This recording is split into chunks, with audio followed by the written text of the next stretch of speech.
You can't let me have time on my hands. Buddy, we got to get you outside, dude. Like, holy hell. I got to get outside, man. I got to get outside.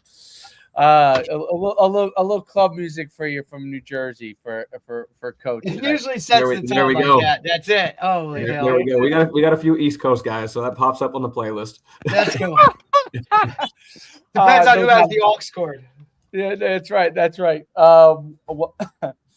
Welcome to the Prospect Podcast. I'm Coach Schumann. I have Coach D with me as always, and we have a fantastic guest today. NAIA coach at McPherson College, defensive coordinator, DB coach, Coach Leppke. We're excited to talk to him. Coach, welcome to the podcast. Thanks for having me on, guys. I appreciate it. Coach played at McPherson, as we learned, offline briefly. As in addition, obviously coaching there now for the last couple of years. But before that, he's been on the journey. So he coached originally at McPherson, then before circling all the way back. Now he was at Minnesota State, Wyoming. He was there in 2017 at Quincy, Division III level, DB coach, Missouri Southern State, DB and safeties coach, and now back at McPherson College. So really excited to talk to him. He was a DB as well, and he's from the Kansas area. So we're all going to dive into those kind of things. So, Coach, welcome to the podcast. Yeah, thanks for having me on. The more I hear my bio, I realize I'm getting pretty old. Oh, you got a long way to go, my friend. Long way to go. Tired of moving, I can tell you that. Yeah. Listen, I haven't had to do it much, but like it's one of the worst things in the world. There's no buyouts at this level. I tell people my buyout is the cost of the move, man. Like if that cost of that move is too expensive, I can't go anymore. It's not me in my car and a trash bag full of clothes and an Xbox. It's two kids, house full of junk. So dude. That's how it works. Every move's a little more permanent. That's right. The no doubt. The world changes when you have kids in the family. So absolutely. That you start to figure out what direction you're going to go in. Yeah. So I'm sure you're at that crossroads where you're like, like dive right into it and just go all the way or what. But now the moves are all determined on if they're closer to grandma and grandpa's. That's it. Like not trying to get too far out of the region. There's always a job that you never can say no to and whatnot, but quality of life for my family and I to keep kids close to grandma and grandpa. I can't get any closer to home than this. For my side of the family, my wife's born and raised in Illinois, where I met her when I was coaching at Quincy. So, there's always hey, is it which if we're going to closer one way or the other, where's help for the kiddos, where's quality of life for the kiddos and the family and I. So it's important. This was a no-brainer to take this one. Yeah, what is Missouri right in the middle of it all? Yeah, 4 hours away from each spot. I was actually coaching there with one of the guys that recruited me here and whatnot. So it was a easy move to go take that one from where I was at the time, because it was working with a good buddy in the middle of home for both of us. And this was the obvious move to get close to grandma and grandpa. And I care about this place. So, yeah, very, very cool. Tell us a little bit about your journey, like from being a player and to diving into coaching, and what's that been like for you?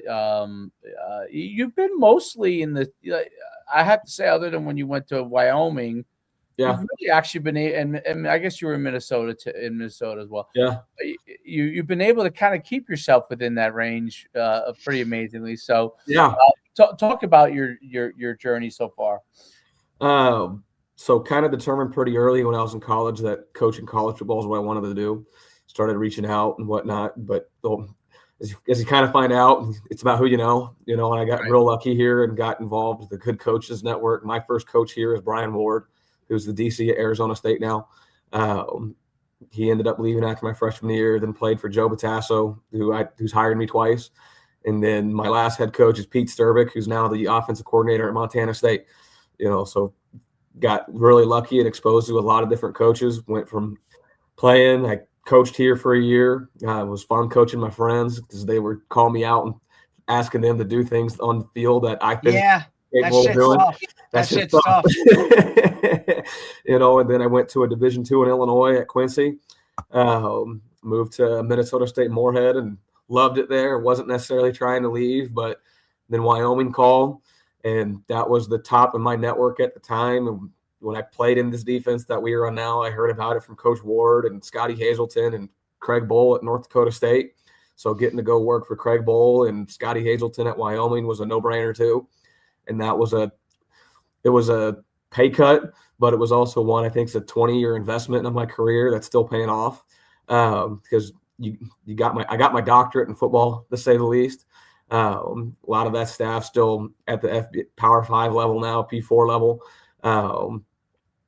And getting to spend time with those guys, the sense of urgency they have is second to none. Went back to Quincy, then went to Missouri Southern, which is an MIAA, an elite Division II conference, and then finally got the opportunity to put my stamp on the defense and calling it here at McPherson College. Known Coach Fiskus for a long time. We actually didn't play together. We've just known each other for a while. Saw things in line as far as like how to build a program and whatnot, things I wanted to be a part of outside of just coming home and calling defense and, getting to build a program at a place you both care about with people you like. And you see things in line. It was a no-brainer, and we've had a lot of success the last 2 years. That's awesome. It's a unique journey. I mean, a lot of people don't understand the NAIA world. It's different, and as far as from some of the rules standpoint and those kind of things. And I always when someone says that they're in the transfer portal in the NCAA, in the NAIA, you don't have to go into transfer portal. That's the Wild West, man. There is no transfer portal, right? So it's the Wild West, and there's no transfer portal to declare that you're transferring. But the NAIA, like most of the guys, in my opinion, belong at this level. There's those higher levels are there for a reason. They don't miss very often, right? So there's some guys that have, whether it's here or whether it's other places, that have tried to level up, and guys are here for a reason. It makes perfect sense. There's no doubt, and there's some teams that are phenomenal too. Like, you get phenomenal athletes. There are things that, but you're right. Like, there's a variety of things that could have happened that put you in that situation. Yeah, we've got some guys from higher levels with right, wrong, whatever story. But right. Up here, we've got guys from all walks of high school life that are thriving. Like, at the end of the day, it's still just college football, and best 11 are on the field, and let the pieces fall where they may on a Saturday. Absolutely. And it's one of the things that to help people understand, like, some of the differences at the levels and what it all means, because there are kids that get off, at least over where we are in the Midwest, it's much more well known, right? That's where the bulk of the schools are. I guess there used to be some in California too. I don't know if there are. Yeah, it used to be Azusa Pacific, and they moved up to Division II. They dropped football. Now they're back in the Division III world. Well, JUCO really kind of is really big in Cali as well. Yeah, so that kind of kills a little bit of that. The primary college option there. And Kansas is unique in itself. It's got more, don't quote me on this, it has more college football per capita than anywhere else in the country. Really? I could see that. Because of the JUCO leagues and everything, right? Yeah, across all levels, I'm assuming, college right? League, there's two NAIA leagues, and there's 2 FBS schools. So there's like 18 to 22 different college football options. Look, man, you got two FBS with schools, 4 million people. It's crazy. Yeah. Like, and look, in Jersey, we have most densely populated state, and one Power 4 school, if you want to call it Power 4 school. That I'm not taking shots, but what Power 4 one FCS, but a lot of Division IIIs though. Bunch, probably, and then two JUCOs now. What's two JUCOs? Okay. What are 2 JUCOs? Sussex brought it back. Just brought it back, and then Salem Community is starting one now with the former head coach from Rowan, Jay Accorsi. Salem community. Is that down by like That's down Salem County, and then it's more look. Philly? I would call it Philly, like a suburb. Oh, you know what I mean? Like they're Philly. so they'll look. The state's only 3 hours from the top to the bottom. You know what I'm saying? Right, but right, there's a right. lot of shit that happens in between. North and south are very different. But yeah. That's literally a new one that they rolled out probably like maybe a month ago. And that head coach who was at Rowan for a really long time, prominent D3, he's hitting the ground running with it. So, I mean, I've seen him at every clinic we've been to and all that kind of stuff. So, yeah, it just adds to, it's different. You know what I mean? Like I said, like we talked about a pre-show about where NAIA fits in.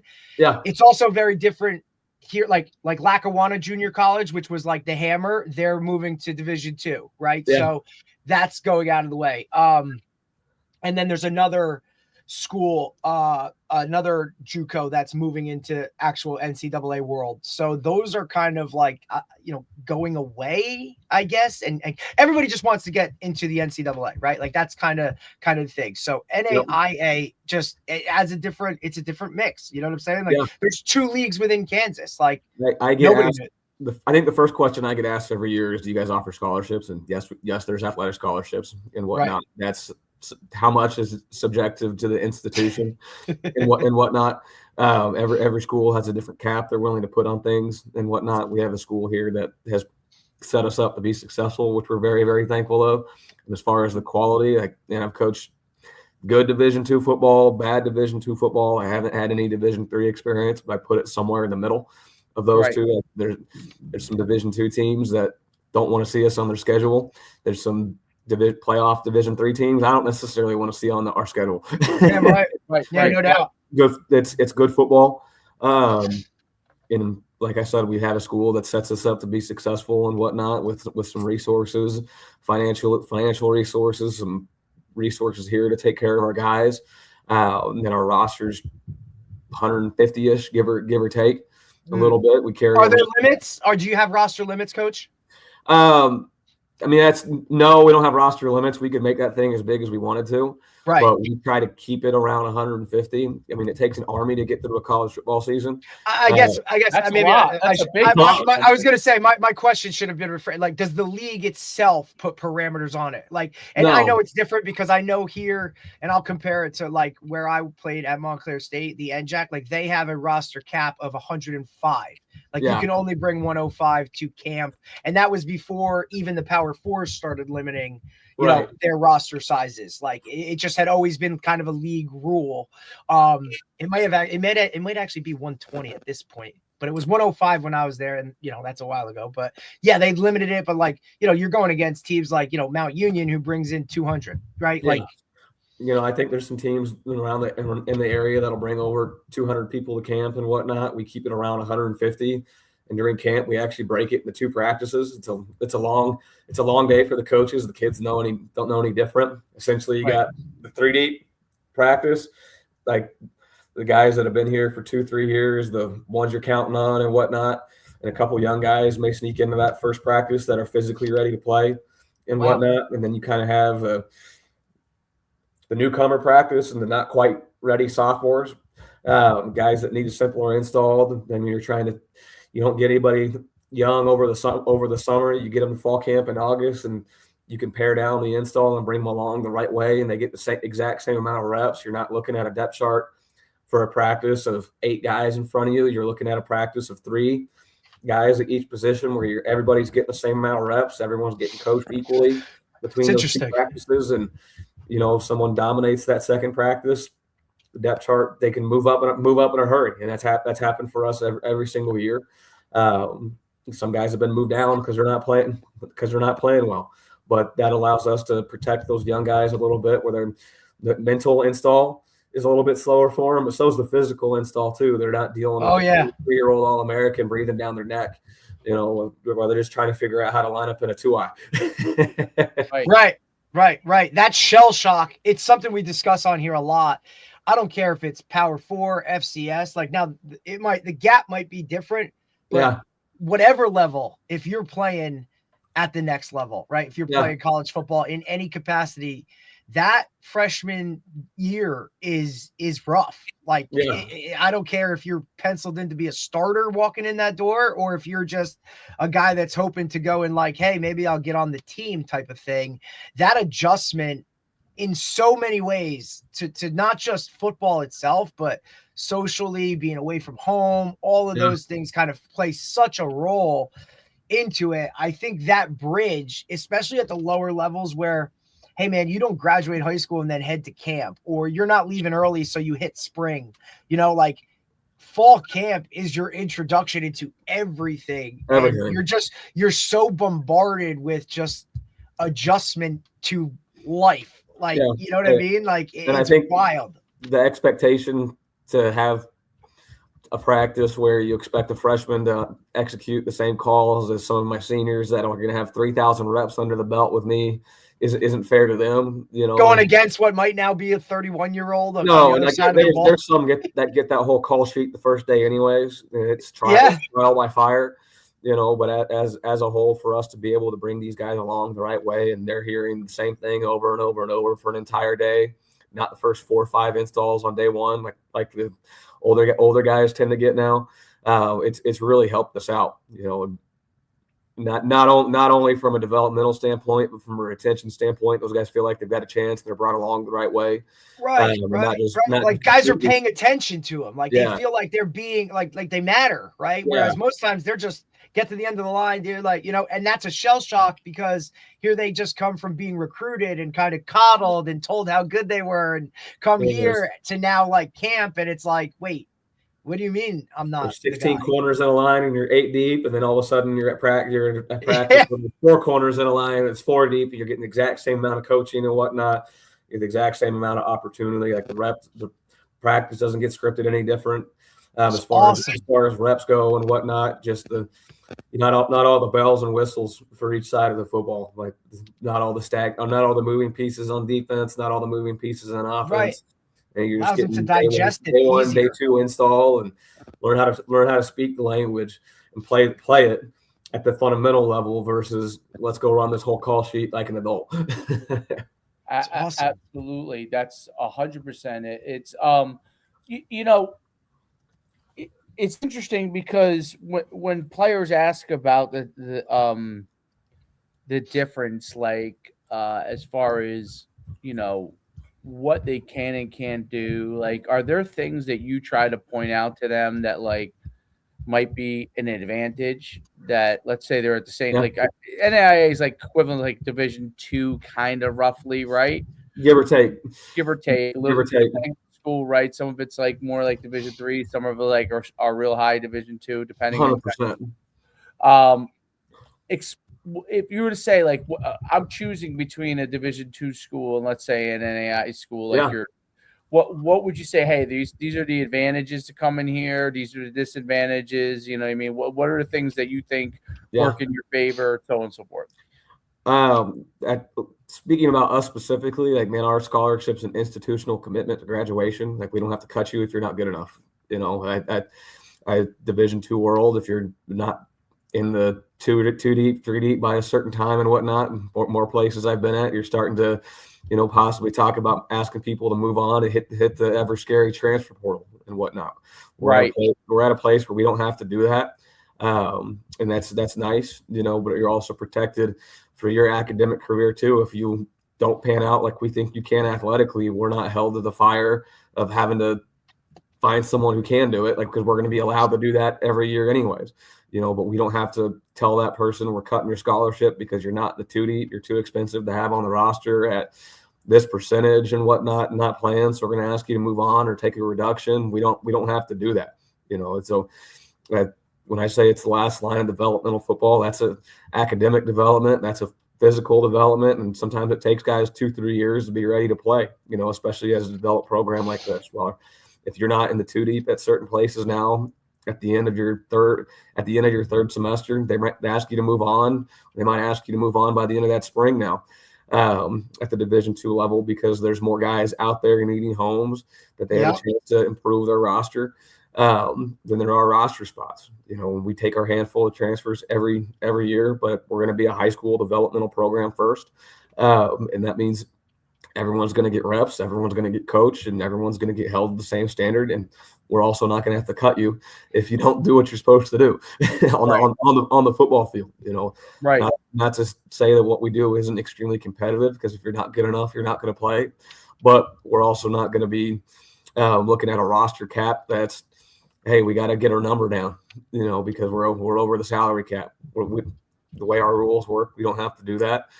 We can go find somebody else who's talented, but you're also protected academically too. And I think that's important, because there's a lot of people in the transfer portal that are told to move on and that have not chose to move on, because they're not at that spot on the depth chart that they were hoping to be at a certain point in their career.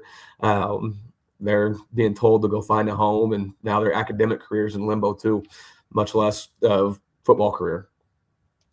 Absolutely. And I think that's a big point, that people don't realize, that they could end up being gone if they're not in that too deep, because they don't need to renew your scholarship or give you any aid or keep you even on the team, right? Yeah.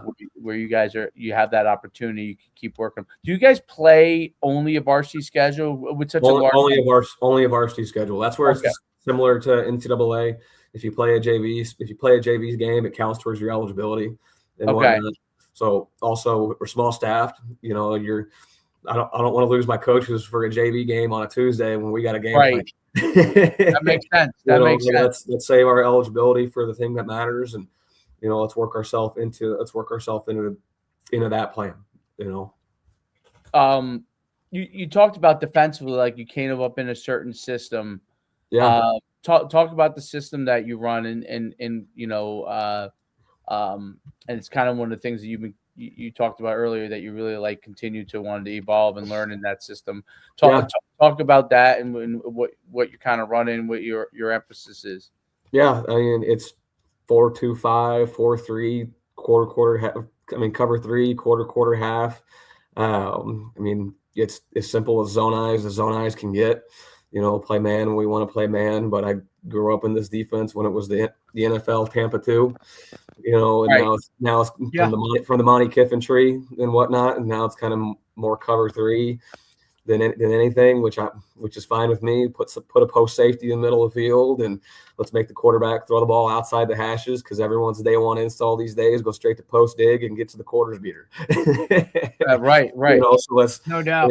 I think putting someone in the middle of the field, playing with your eyes, and getting 2-on-1 tackle opportunities, 3-on-1 tackle opportunities is important. It gave a guy like me a chance to play, because I'm not athletic and I couldn't tackle in space. But I could go play with my eyes and get where I was supposed to be, and tackle with help. We've had a lot of success because we don't give up a lot of explosives, which is the goal. We're extremely aggressive in how we play our front. We move all over the place, and it's really easy cover 3. It's really easy quarter half. We day 1 and day 2 install is never very far off of 1 and 2 on the call sheet. We're gonna never play a defense of the week. We're going to do what we do really well, tweak it for the game plan, and be hyper efficient at it. Make offenses bleed out that call sheet, and have a day attacking the ball in the air. That makes a ton of sense. What was it about the 4-2-5 that attracted you to it? And it mostly started when I was playing here as a true 4-3 personnel, and then learning then as I got to Wyoming, understanding the nuances of some of the travel rules and how this operates and whatnot, and using the different bodies. It's just good football players in space. And keep the backers towards the box, and kind of find the swing backer, nickel, backer, DB, nickel guy, and that can go win the screen game on the perimeter and whatnot. But it's also athletic enough to go get sticky and man when he has to, and not be a liability is important for us. But the adjustments are super simple. There's a lot of same as teaching in there for me. Right. The nickel and the strong safety are the same on one thing. The nickel and the will are the same on the other. So it's also creates the developmental of, hey, you start on the roof and you may grow into a nickel, and then year 4 you may grow into a backer. But it's all same as teaching. It's just flip to the other side of the field now. So there's never a wholesale hey, I want to run cover 4 this Right. week, and we haven't done it. Like the guys have kind of figured us out. There's certain questions they got to come in and ask on a Tuesday game plan meeting of, hey, what's our adjustments in our top 2 coverages this week? How are we playing it and why? And then they can go out and own those few wrinkles versus 11 guys having to learn a brand new call and a brand new scheme, That makes a ton of sense. When you go as far as player rotations, do you utilize a lot of player rotations, or do you have a main group? We play a ton of guys. Okay. We play a ton of guys. One, if you're going to play your best football in November, your best football players have got to be healthy in November. Right. Guys only have certain amount of tread on the tires, and 2, if all of a sudden someone gets dinged up, the next one better be as good, and you can't get, the only way you get better at playing football is by playing football.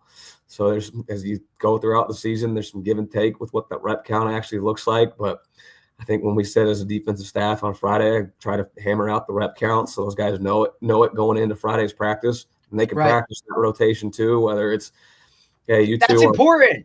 You 2 are 4-4, and except for these 2 are 5-2, he can play his 2 unless they're third down and low red zone because this one needs to be in the game. Like these 2 aren't allowed to play together because these 2 don't talk. Shit. Like you gotta have an adult in the back end to carry their side of the communication a little bit sometimes. I had been there. I'll tell you that. We're allowed to play together in 2024 because if they had a senior in with them, they were okay and could handle the communication. If they were in, they kind of looked at each other and couldn't figure it out. So hey, their rotation was opposite series. But help us build a lot of quality depth and keep guys healthy. And if you can spare a couple guys a series a quarter, and then by week 4 you've almost saved them the whole game. Like your football team's just healthier as the season goes on. Their legs are fresh and whatnot. I mean, my first year at Missouri Southern, we played 15 guys. We weren't very good on defense, and you get to the field about week 8. We held it together, and then you can just see the juice was gone, the burst wasn't there anymore, the energy was gone, like the lethargicness of the season that caught up to them just because the physical wear and tear, the emotional wear and tear, it's a lot, So the more guys you can play, the healthier you stay, and the better you're going to be long term. I also think that that's something too, that it creates buy-in within a roster that everybody, like, all right, it might not be the role that I want, but it is a role where I'm actually getting on the field and playing. And I think for retention purposes, especially in today's age with, transfer portal and all that, the more guys you can play, the more guys you'll have invested in your program and will want to stay or will want to, like, even if they're out there trying to create opportunities for them to go and do something else, right? Like, you're still going to get a player that's playing at a high level irregardless. You know what I mean? I think that aspect of allowing guys to just play more snaps in quote meaningful snaps, right? Like not just because a guy got hurt or because it's the fourth quarter and we're blowing them out. Like, I just think that creates more competition within practice because guys are just going to treat practice better because they know they're going to get in the game. Like, I think that stuff is so important now to the retention of your roster, where we've seen college football and just, that next level of football go so much more into just continuously recruiting your roster or your room of, this guy's not playing, why? And, like, guys, just the opportunities for them to just up and go are there. So you got to create some foundation for why they need to stay here or why they want to be a part of this. And, playing time's a big deal. Yeah, like we practice extremely hard. Like we're physical all year. Tuesdays, Wednesdays, our pads are on. It's good on good. Right. You can also approach practice without a sense of fear of like, if we lose this guy, we're screwed. So what? Like now we can actually. The next man up mentality is real. And I would rather those guys know the rotation and be a little mad at me on Friday than be really disappointed and mad on Sunday that they didn't play. At least they didn't play as much. Like they know there's a plan for them, whether they like it or not. And so there's some weeks that rotation is a little more balanced out. There's some weeks like, hey, it's 6-2 if I reserve the right to fire somebody to get the job done. Right. Like there's certain weeks that rotation's 4 or 5 guys at certain spots. There's certain weeks that rotation's 3 guys at certain spots because it's got to get shortened for a reason because this one can't come out the game very much, That makes a ton of sense. It's important to make sure you have that the ability to do that with your players. What is the with like tackling and stuff? How do you guys approach your practices? You talked a lot about obviously trying to keep your best players healthy and how do you approach tackling? What are some of the things that you do? What are some things you don't believe in from that standpoint? We're a sprint tackle team. Like we don't talk about coming to balance very often, if at all. So mostly about owning your leverage and playing full speed through your leverage is the most important thing for us. Like our guys need a little full speed contact, good on good during the week, whether it's a likewise scheme or not. But they need to see the All-American center block back on the nose, and feeling that speed is just as important as anything else for us. The actual act of tackling and whatnot, that's done by leverage more so than anything. Like they'll get their tackling work in individual, whether it's on the bags or whether it's tackling a scout and whatnot. But as far as like tackling during the season and whatnot, man, get the guys to Saturday. There's more injuries that happen in practice tackling, in our opinion, than Saturdays because guys aren't necessarily full speed all the time. Like or it's just a scout issue. One body getting rolled up in a certain situation. I mean, that could happen on Saturday just as easily. But when you get these guys trained on how to practice efficiently, how to stay up and whatnot, and how to own their leverage, like we haven't had a whole lot of tackling issues since I've been here. Some issues, some guys turning their shoulder because they're getting dinged up as the season goes on. And they're not bringing their inside foot up like they're supposed to. Yeah, that is what it is. I got to find somebody else who can go get the job done at that point. Right. Absolutely. Do you utilize stuff like rugby tackling involved? Do you use multiple different types of styles of tackling that you're trying to teach? I mean, based on where the leverage is, I think tells you what type of tackling you need to use. If I'm in the box, I'm a profile rugby, eyes to the thighs, tackle and whatnot. If I got someone not looking at me in space, why would I ever come to balance, like run through the near hip, roll, gator tackle and roll and whatnot? I think, and we practice a leverage drill full speed every day with the offense too. Again, it's all and emphasizing where the finish is on the pad level and whatnot, understanding where your help is. Again, just being full speed and training your pads to be down to the point of contact is the most important thing you can do. And if you have to work on the actual aspect of wrapping up, well, there's ways to simulate that, like with a tackle sled, with the step over gator roll, and understanding how to work that mechanic of using your levers, pulling things to your chest, and rolling back towards the line of scrimmage, where you can simulate those things without necessarily putting someone in that compromising position. And again, if it happens on a Saturday, it happens on a Saturday. Cool. Makes sense. From a practice standpoint, are you guys short practices? We're short. We're short. We're about an hour 40 during the season, hour 45. Football is supposed to be fun. When I speak of NAIA changes, when I started playing here in 2009, we had 3 days. Yeah, and those were all long practices. You had a 2-hour practice in the morning, hour special teams practice in the afternoon, 2-hour practice at night. That was not fun, But like our practices are about an hour 40. Short walkthrough beforehand. If not beforehand, that walkthrough is a part of practice where it's up tempo, guys moving around, flipping all over the field to make sure we're communicating and running. Get your indie work in, and then let's get to playing football. Let's not just sit and grind and bang on each other. I think that's part of our benefit here of how we practice too. Is it's helped keep us healthy because you're also not just banging out there for 2 hours over and over and over again during the season. Like, you're going to get your chance to go put your hat on somebody to feel that contact, to prepare yourself going into the weekend. But it's never just to grind it out, get 85, 90 reps and whatnot. Our scout periods are 25 minutes and they're super efficient, and it's the looks you need to see. Our guys don't need to see inside zone over and over and over again. They need to, let's be calculated as coaches and get them the efficient looks we need to see versus just get reps to get reps, right? Like let's keep them fresh. Let's get the specific looks that force us to communicate that it's not something that's going to fall back on day one install rules. That's going to force us to really be right on Saturdays versus just go pound their faces in for 2 hours and they're beat to hell and not as healthy as they can be going into the weekend. Yeah, I think that those are really important things. I mean, obviously that seems to be the trend, and coaches that aren't moving in that direction probably we're as close to no sweat Thursday as we can be, and then Friday we actually go bang a little bit. They'll get about 8 reps, and they'll do everything they normally do in pregame too.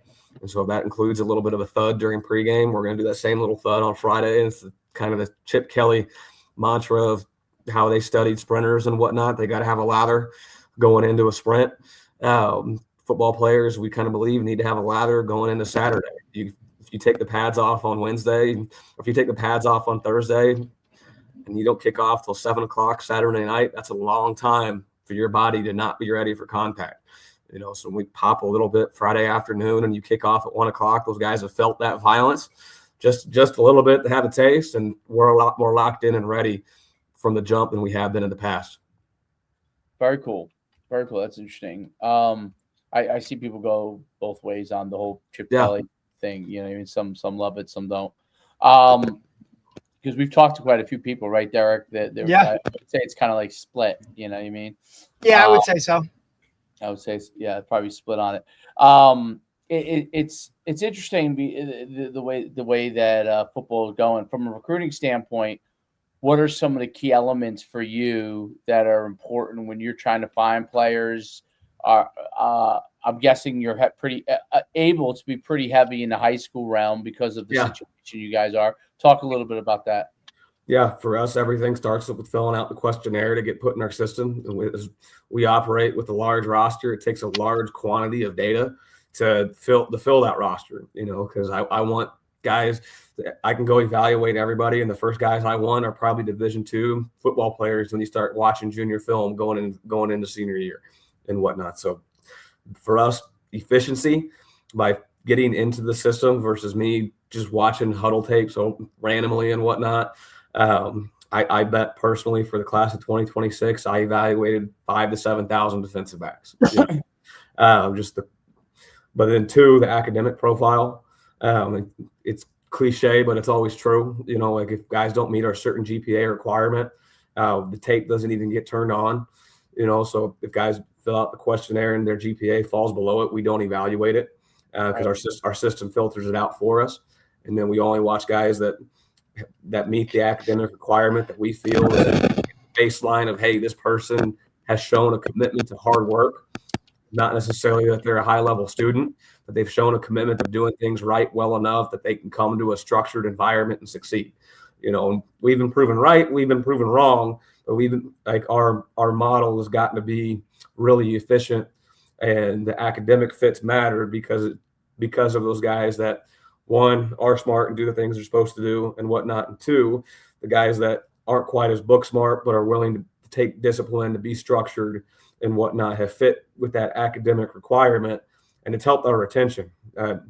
We've got 120 guys going through spring ball right now because we don't have as much academic fall-off as we've had in the past. Like our guys take care of business, be where they're supposed to be, when they're supposed to be there, and that's because for the most part they've been good students coming in. Very cool. It's interesting that you're able to focus on high school guys and you're able to do that. Do you think the larger roster allows you to do more with your group? Is it harder because you say you have a smaller? Your staff isn't that big, right? We're staff of 7. That's a lot for 7. Yeah. Yeah, it's a lot, but also it's really helped that the culture is extremely well thought out here. Right. Our locker room's really established. There's not a lot of new figuring it out anymore. As far as efficiency goes, there's some times where you wish you had a little more help. I think everyone does. Right. Of course. But anything that happens in the practice that's good on good for the guys that are in the plan, the guys that aren't a part of the plan are on the other side of the field with student coaches doing the exact same thing. and whatnot. Like they get the exact same script, offense, defense, and whatnot. So there's never guys just standing around at all with us. And that's helped. Again, it's helped with our retention because everyone's practicing all the time. And two, okay, those guys don't feel like they're just cast off standing aside of just, why am I here? I just stand here until scout team. Well, no, or you're getting filmed too, you're getting evaluated too, and whatnot. We peek at it all. Those guys go get the exact same reps in coaching, and the student assistants who are no different than me, they walk down and go, hey, you need to take a look at so-and-so. He's doing really, really well. Or coach, every time so-and-so complains, he goes down there and can't execute day one install. It's hilarious, right? Like he needs to figure it out. Right. The feedback still is real. You know, we take everything into consideration what those student assistants say that are monitoring the guys that aren't the 1, 2, 3 deep, getting those good on good reps. Some of those guys have got called up mid-series because someone's got down and they got to figure it out. Right. No doubt. Interesting. It's really. And I was gonna ask about that too, Coach. Right? Like, Yeah. no. I was gonna ask, like, when, like the separation of practice, right? It also allows your quote younger coaches, or maybe like, you know, your non-coordinators to kind of get that role, to play that role and kind of progress them. You know what I mean? Like, I think that's a huge appeal. Look, we see a lot of younger guys now literally like bypass playing college football because they know they want to be coaches and just get into it right away. Yeah.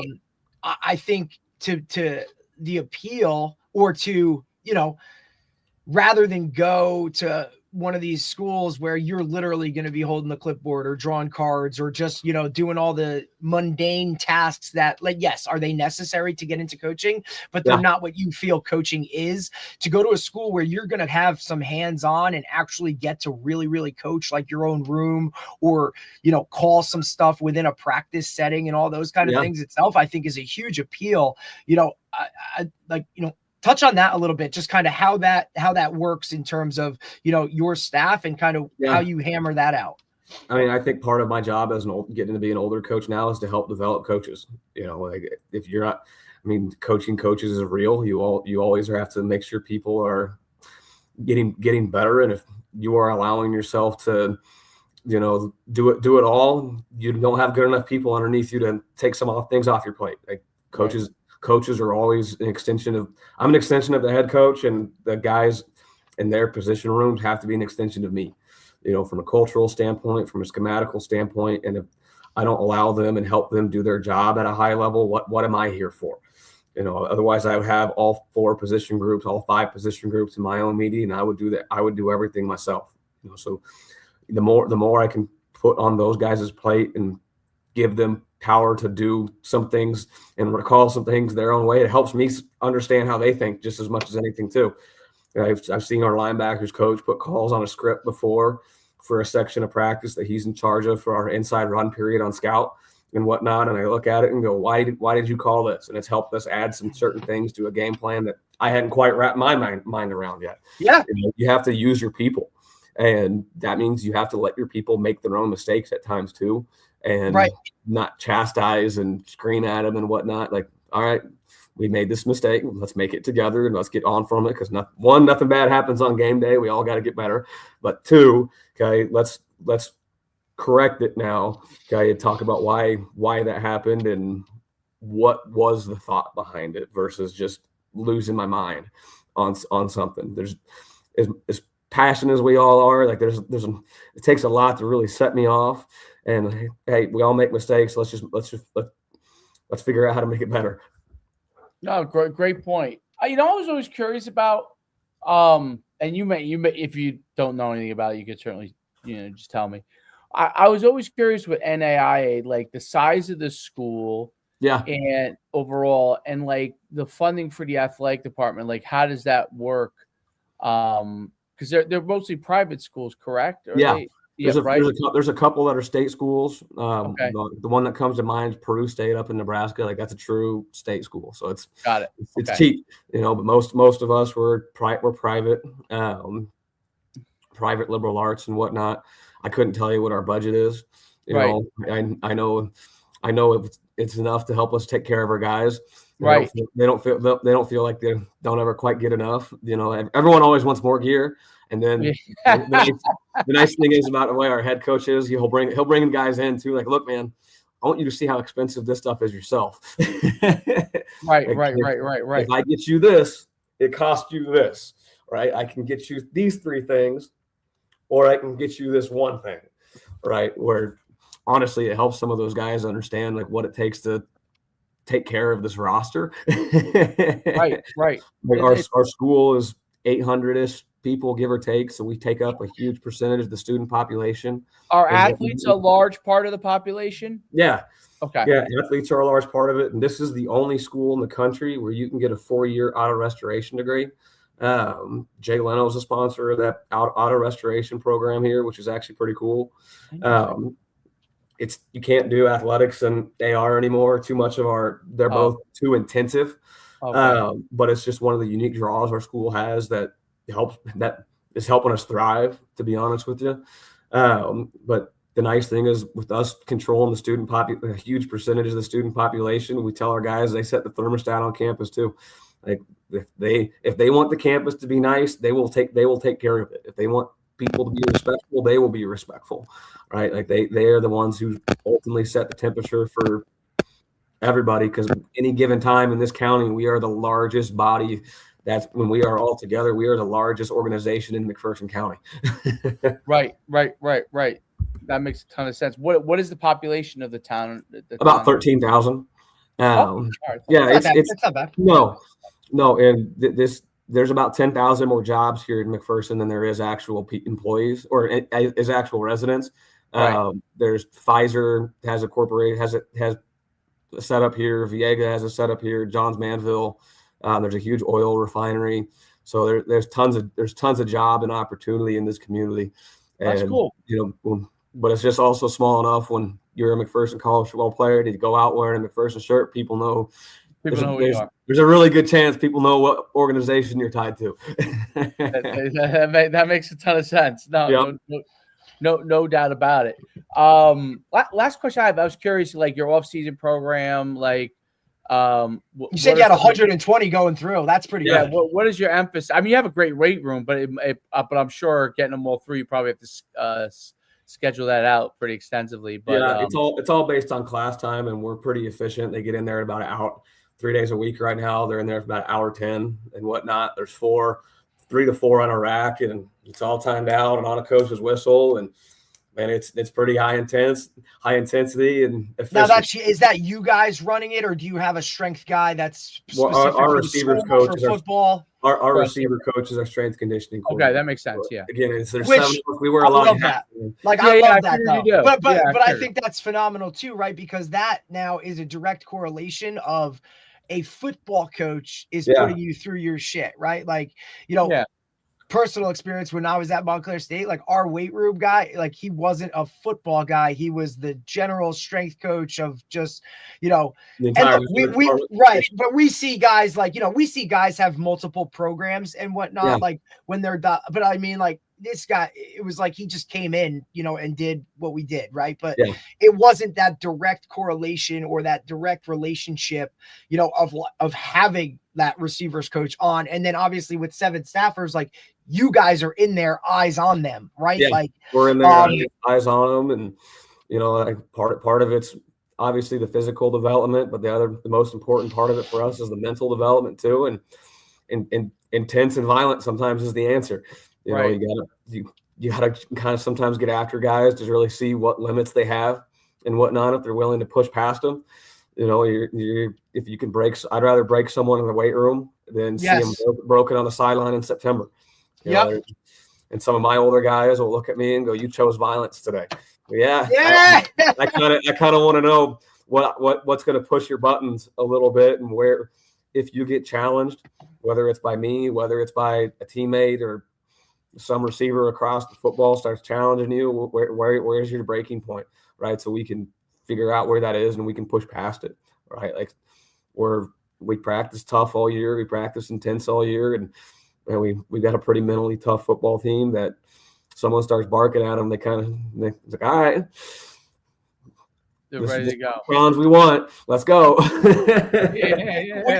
And would you say, Coach, that's because of how you guys have, it seems like a simple question, but is that because of like the guys you've brought in, how you've recruited, the development of the program itself, like, like a self-policing locker room, right? Is that a direct correlation? These guys have embraced Coach Fiskus. Like as an alum prior to taking this job, like I kind of knew it. I knew him and whatnot, but then until you're really in it, and like of course, he will say this, and I'll steal his quote on there. This is year 8 for him, I believe. It's been 8 years of grind, and no doubt. It's his way. It's his way or no way. Like, man, guys, if you guys are gonna come here and thrive, they're gonna do the academics our way. They're gonna do the football our way, and all the things that go in between that. Right? If you're not physically tough, mentally tough, and emotionally tough, this place is not for you. We'd rather to be honest and blunt up front with that in the recruiting process, and it scared some people off. Versus you get here and you're being shocked, you're being held to a high standard.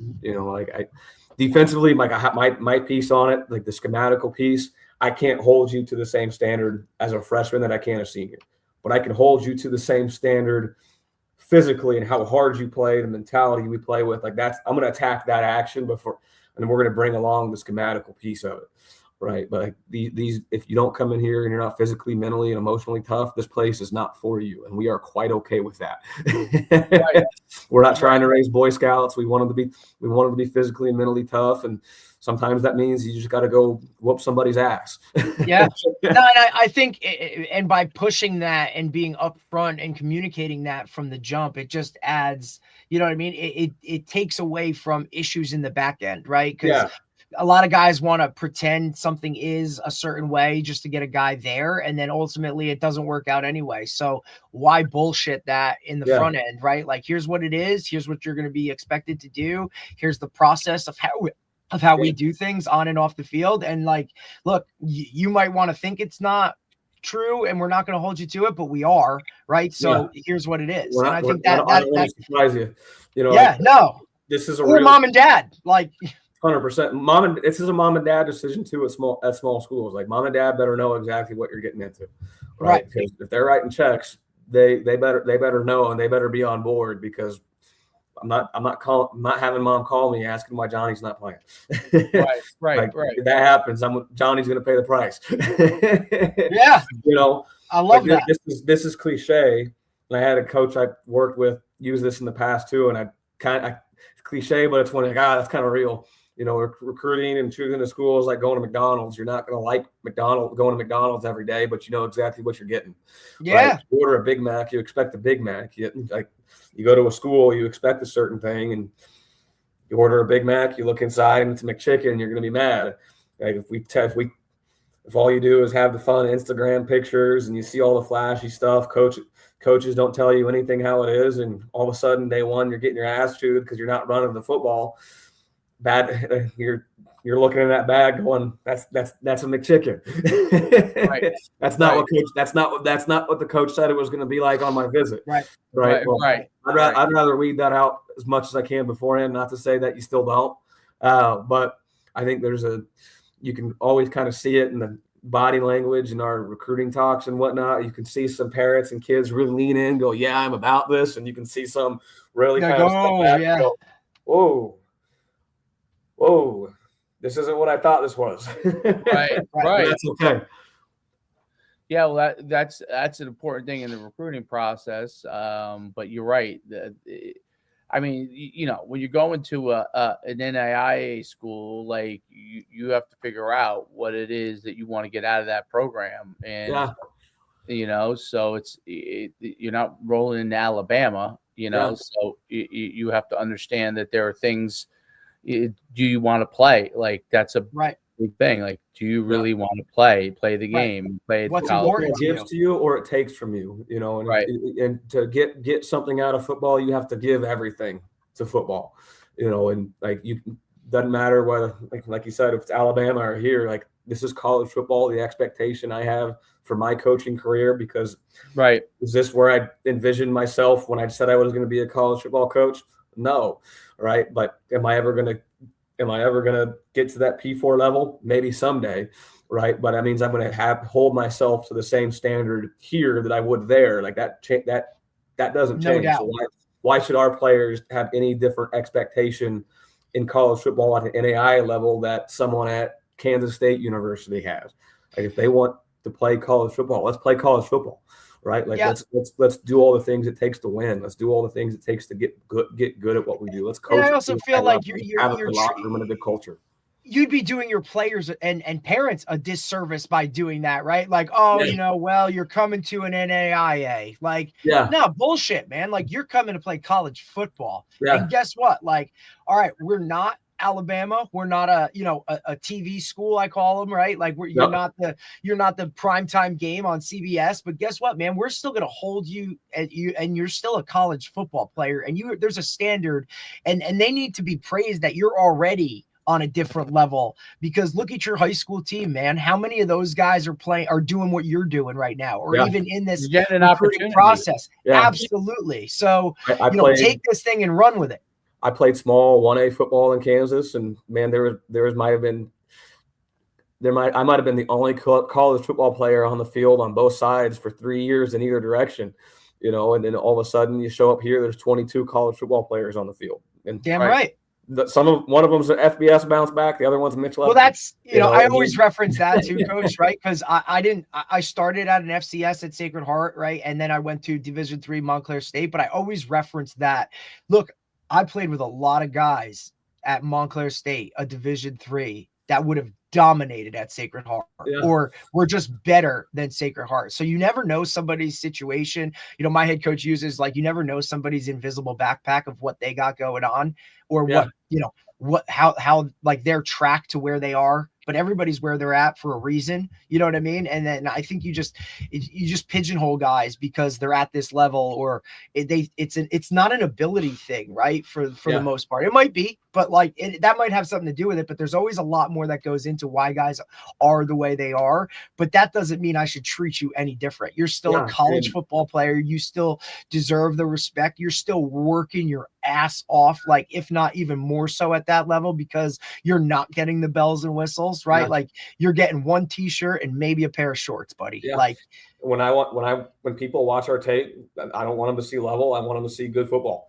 Damn right. Us run the scheme well. I want us to see a group that plays extremely hard. And if you flip on that film, I hope that's what people see, because if someone's going to ever hire me to do the job at a higher level someday, it's going to be because we were really good here. Right. Your players were doing the right way. On and try to defend bad tape, and dealing coaches, NAIA guys, you just weren't very good. Like your tape should speak for itself. Right. No doubt. Absolutely, and you do well here. There's always opportunities, and there's no doubt about it from that standpoint. And I've known numerous NAIA guys that make the jump, stayed and did great, decided to go somewhere else, did great. Last question I have is curious is, so with a large roster like that, you come. It is a lot, Dave. You're on this. They're on this 150 thing. Like, that's a lot of dudes, buddy. I get it. I no doubt. It's a lot of freaking kids. So guy comes in now. I get it. Guys that like come back from a bigger school, you're probably recruited them to kind of plug a hole right away, right? Yeah. But like guy comes in as a high school player. What is the progression for them? Like, because they're down in.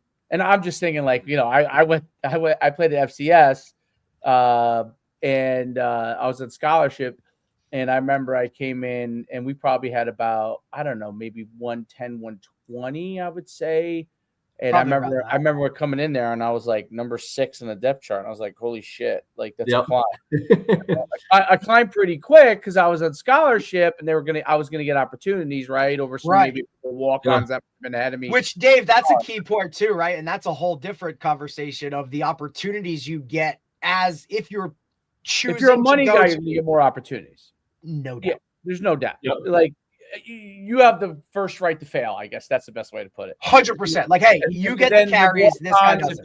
They show, like, I was just looking at some of your stats. Like, you have guys, variety of different sizes, doing great things. Like guys that you might say are undersized, like balling. You know what I mean? And then you have guys that are what you would say is the regular size of like a bigger time prospect, not playing as much, right? So it's about like their performance, right? So But like, what is that progression looking? So like, for players to understand, like, hey, I come in, I'm coming in, I'm working hard. Like what obviously I get playmaking, all those kind of things, but like, what do you look for them to progress? Like to go from like 6 to 4 to 4 to 2 on the depth chart. You know what I mean? Yeah, for sure.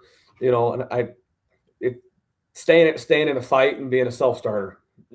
Guys that you got to chase the class, and we don't have to do that a whole lot here. But there's some guys that, can be apathetic going through their day and just trying to survive. That and then there's guys that, we may not be quite as physically ready to play early.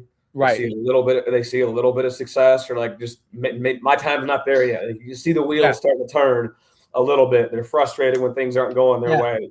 What do you mean I'm not ready? The passion's there and whatnot. They're engaged in game plan meetings. They're still taking notes and asking me questions. Like, you don't got to seek out conversation with them. They come in to chat me up and whatnot. Like, there's just like the lights flashing for them. Like, they're trying to be engaged. They're trying to be here. They're taking notes and whatnot.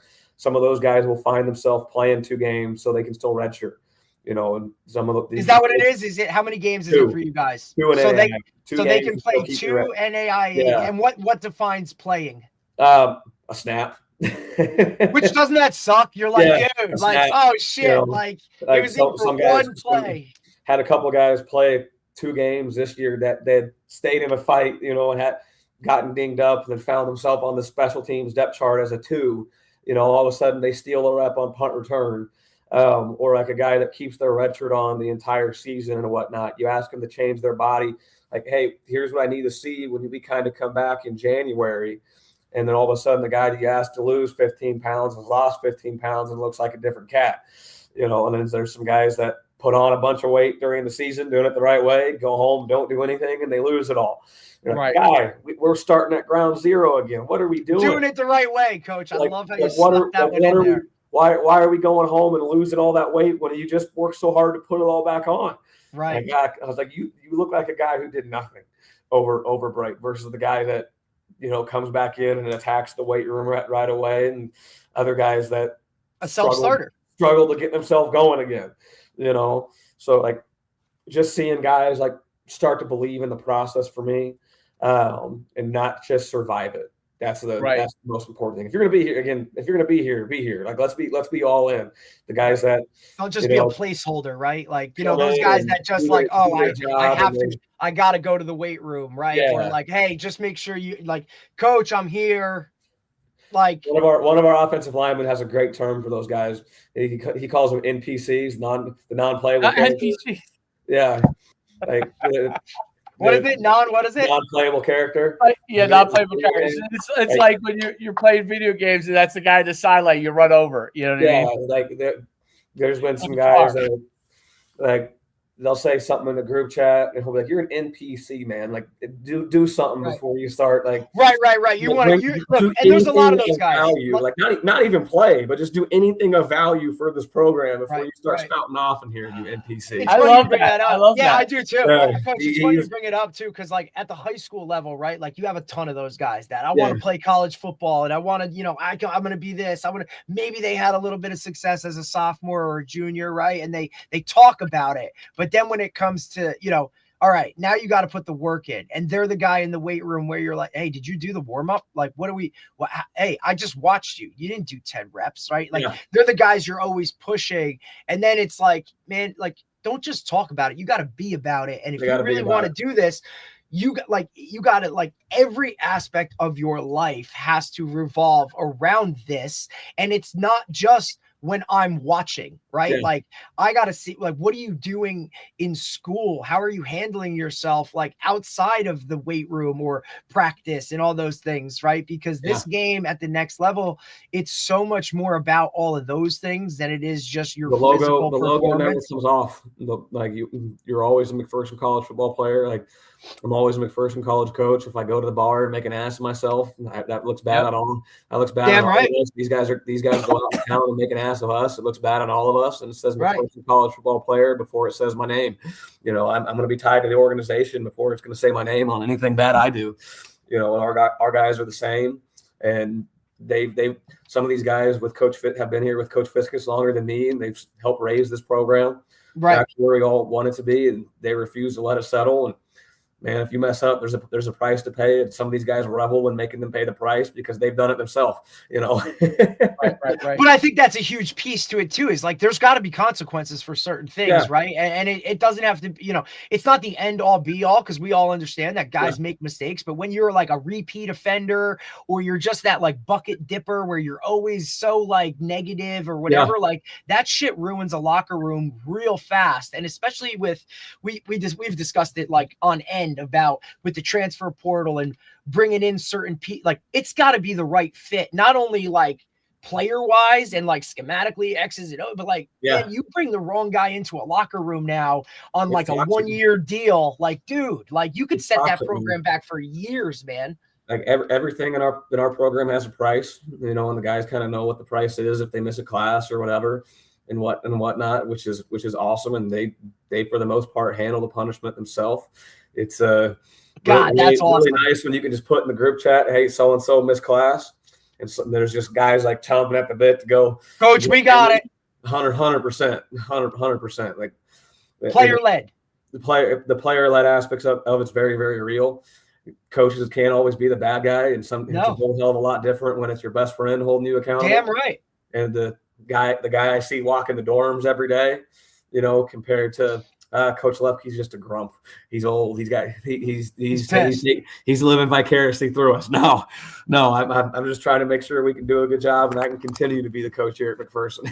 That's great. No, by the way, I love the NPC line. I heard it the first time. Yeah, that's awesome. I heard it this year for the first time because I coached my son's 10U team, and I was like, man, stop playing like a cone. Kids are like a cone. Like I'm like a cone doesn't move. They're like, oh, you mean like an NPC? Like, I'm like, what is that? They explained it to me. I was like, oh, yeah, that's great. Perfect. That's exactly what it is. Yeah. Start going off in the group chat. Hey, you can't be an NPC and trying to contribute to this conversation. You got to go. That's right. Like you have no grounds to stand on to have a voice in this, right? And look. I love the new Lego, how they come up with all these new terms. I love it. Yeah. And look, leadership's hard. Right. Yeah. Like leadership's hard, especially in today's day and age where, like some of those guys don't want to hold like themselves accountable, but they sure as hell don't want to have to be the bad guy or hold others accountable. Look, I see it with adults in administration, right? Like everybody, your athletic director just wants to be buddy with every coach, yet every program is sub 500 and you haven't won this, or, like the retention of players is like, programs aren't growing, they're decreasing, but you're rubbing elbows with everybody. Well, sorry, man, you're in a leadership position where sometimes you have to be the bad guy. You can't be everybody's friend. You don't want to be a dick about it, but you know what I mean? Like there's ways to go about it, but maybe, sometimes you have to be that guy that, calls people out or holds them accountable. And like, I don't need to be everybody's friend, right? Because it's about the players and putting them in the best positions, right? To be accountable. And sometimes you have to be a bad guy, but we see a lot of like, the captain thing is a big time term that a lot of guys want, but they don't really know what goes into it. And just because you're a captain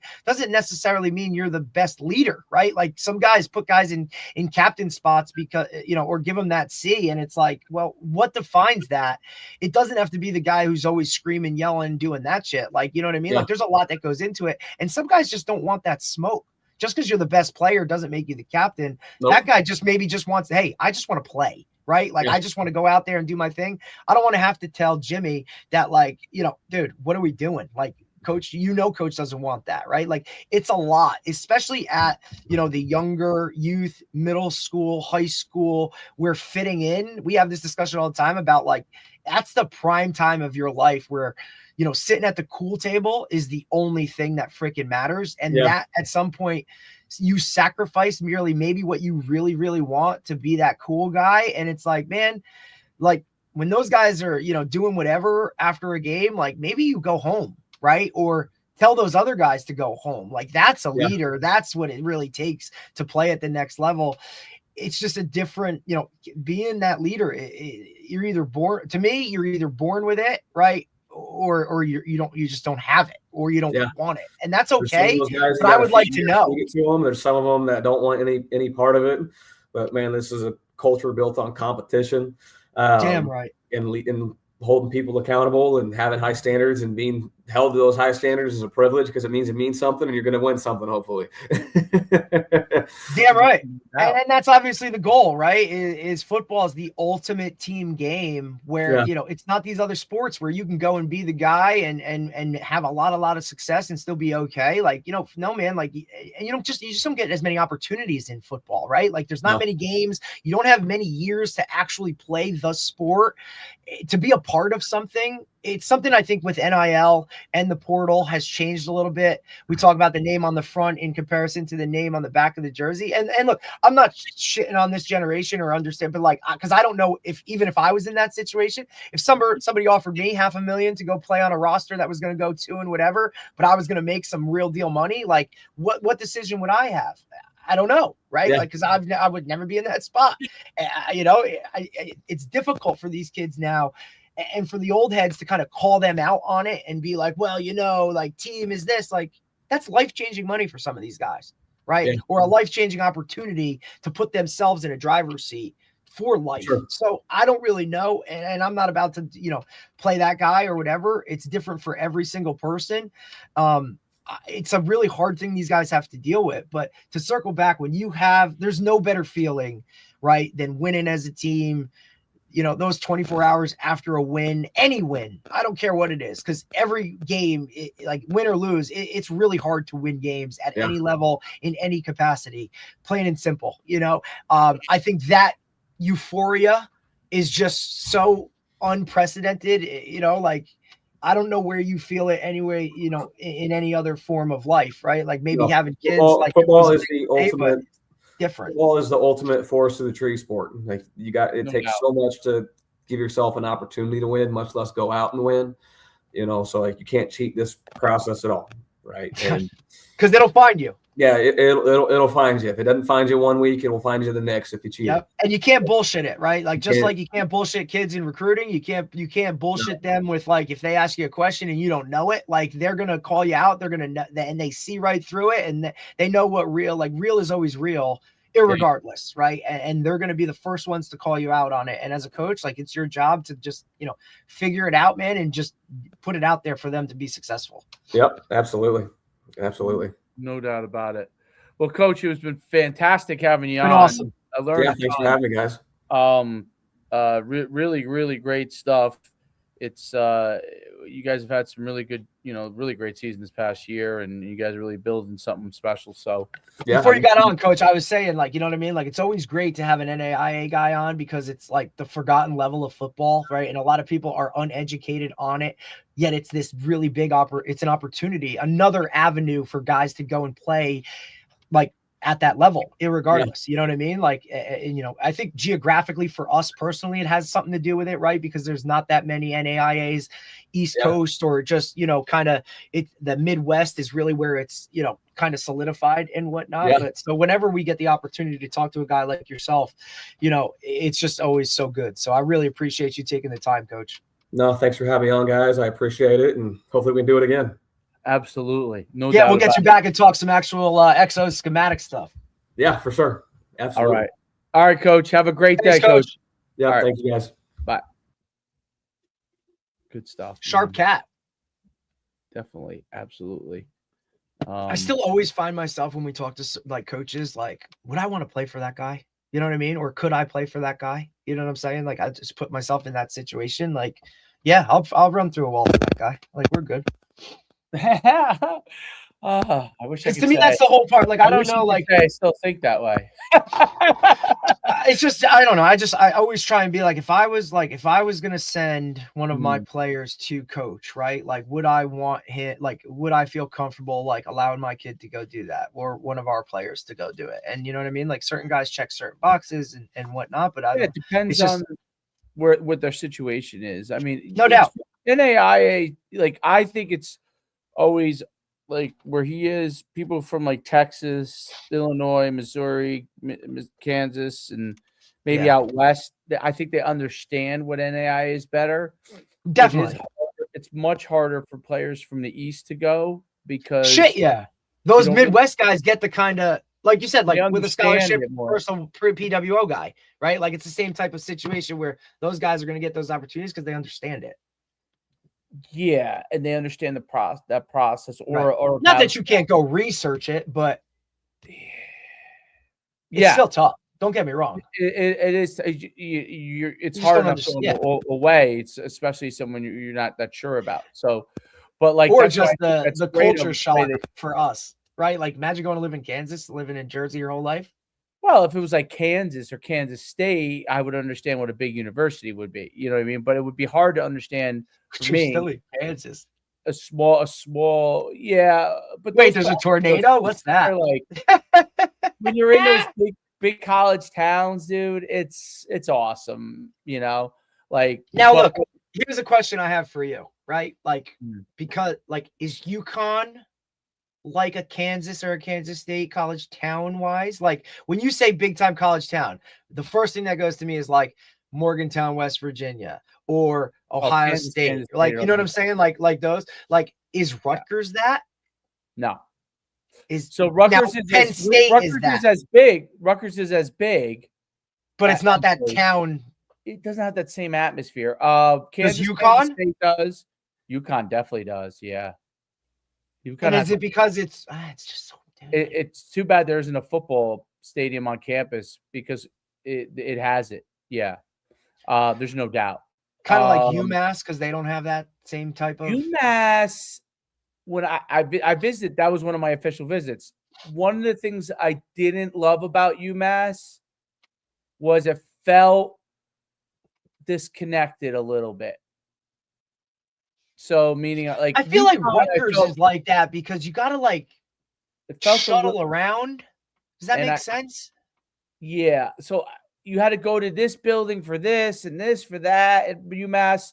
It's like, I mean, you know, I'm a different Yeah, cat. like I'm a different but, cat. I just like everything in the same place. that's That's who I am. You know, so what I'm like saying? Penn State, college town. Penn State's off. I went there for camp. So Penn State is awesome. I went there for a 5-day camp when I was either Just- 8th grade or that's freshman. just- I can't that's remember. just I think it was crazy. freshman.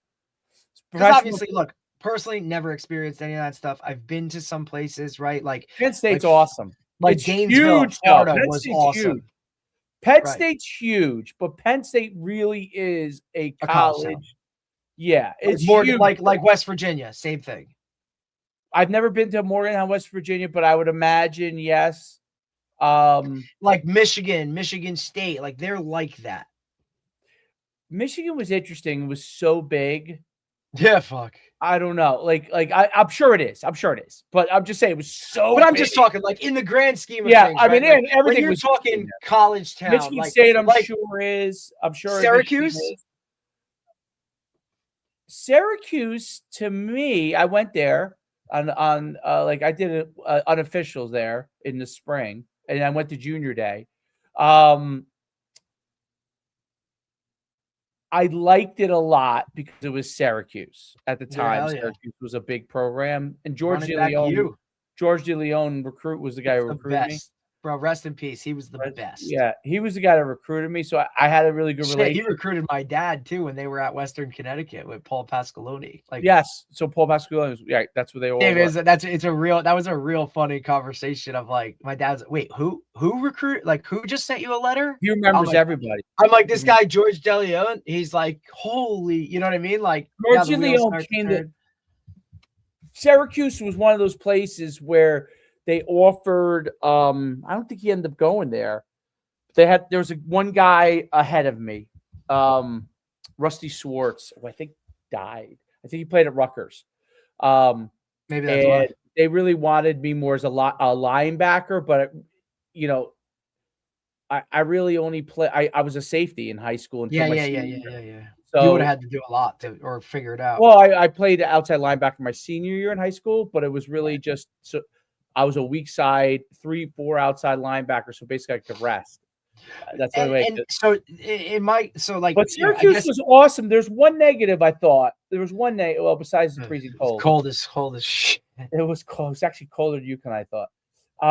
One negative was the campus was a little you go here and then you go spread here. out. Yeah, I've been there. I went to, I saw a spring game in the Carrier Dome. I was on the sideline. That was awesome. I've been through the thing. Oh, no doubt. I'm just trying to like I guess to full circle for like why I'm like kind of. I love going Princeton because it was a campus. Like I thought so Princeton was a why great I loved college town. That's why my final two were Sacred Heart and Monmouth. Like their campuses were awesome. It was, I guess, what in my mind college was supposed to be. Right. That's what those two places felt like. That's what I was looking for. Like what was Pace didn't feel like that. Yeah.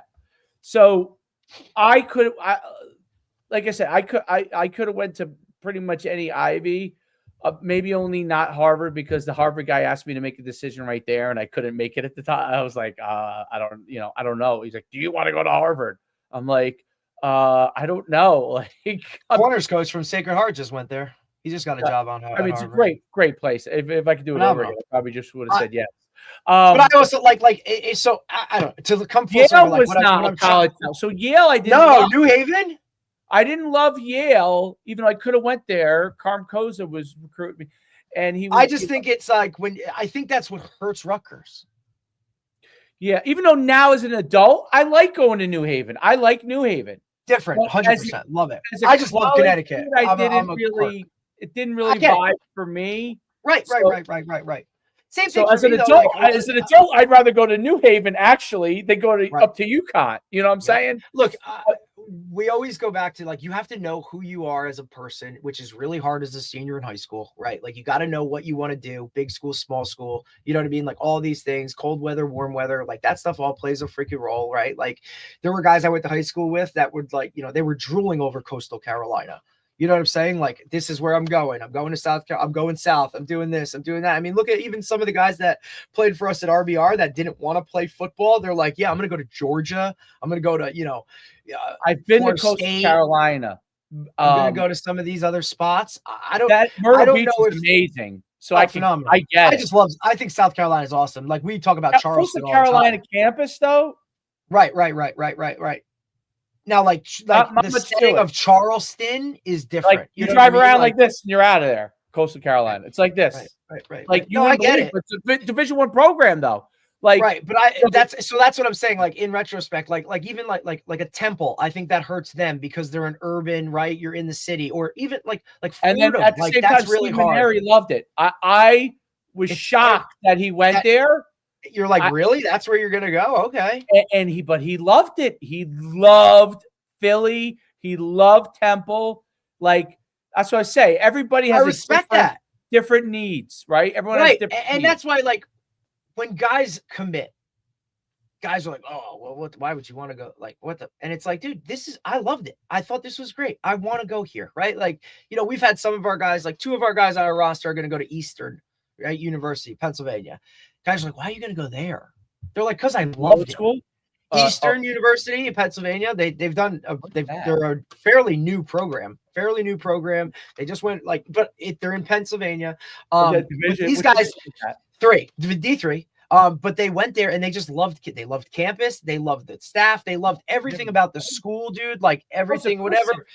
They were putting great packages together. Yeah, and that's not why they chose it. You know what I'm saying? Like, hey, they ain't Bible bumpers or any of that kind of aspect. But they just loved it. And I said, that's the key factor. You're not going to a place because they're giving you the most money or because they win or whatever. Like you went there because you thought you liked school, which is why I try and push these guys to like boots on the ground. You know what I'm saying? Like you got to go for these visits, whether it's official, unofficial, like you got to get the lay of the land, go when students are there. You know what I mean? Like I prefaced it, or I talked about the other day when coaches bring guys in and they let them they have like their player panel. The guys just sit up there and the parents fire away questions. The coaches leaves and shit. Like, I think that's so good because they're going to tell you the truth. Like, you tell those kids, like, yeah, dude, if there's something here you don't like, tell these parents. Like, I want them to know it, and then we'll figure it out. But I think you really got to get that in depth when it comes to Pennsylvania's nice. Where you want to go. It looks like a nice school, actually.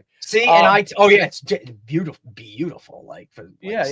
Like, I never even heard of it, to be honest. They've literally look. I bet you they haven't had football longer than 20 years. It's brand new. It's brand new in the grand scheme of things. Absolutely. And look, that fits where these guys should go. Like, it's perfect. You know what I mean? Like, it's a level of where they can go, they can compete, and they can get all the other stuff that they want. Yeah. So many guys try to fit, a round peg in a square hole, or I want to go here because they're giving me the most money, or I'm going to go here because it's Division II, not Division III, or that's one of the lessons I learned. And they come back. Is that when even though I had a great time at UConn, so I can't say that. And me too. I can't say because I loved Sacred Heart, right? My passive forward lesson, although, being like kind of a conservative politically, I don't know if I'm a fan of all the stuff the Ivy League's doing. But as far as from life-wise and opportunity-wise, if I were to go back into my own, I would have just chose Princeton because it would have been better as far as not that it would. I might have done the same thing as far as your network is a different network, right? So it's just a different network than you have a teammate doing your taxes and Montclair State. It's a different network, right? Yep. So, so my advice would be always going forward. I was just in this discussion with a friend of mine. His kid has an Ivy offer. He's a 2027 quarterback. He played at UConn with me.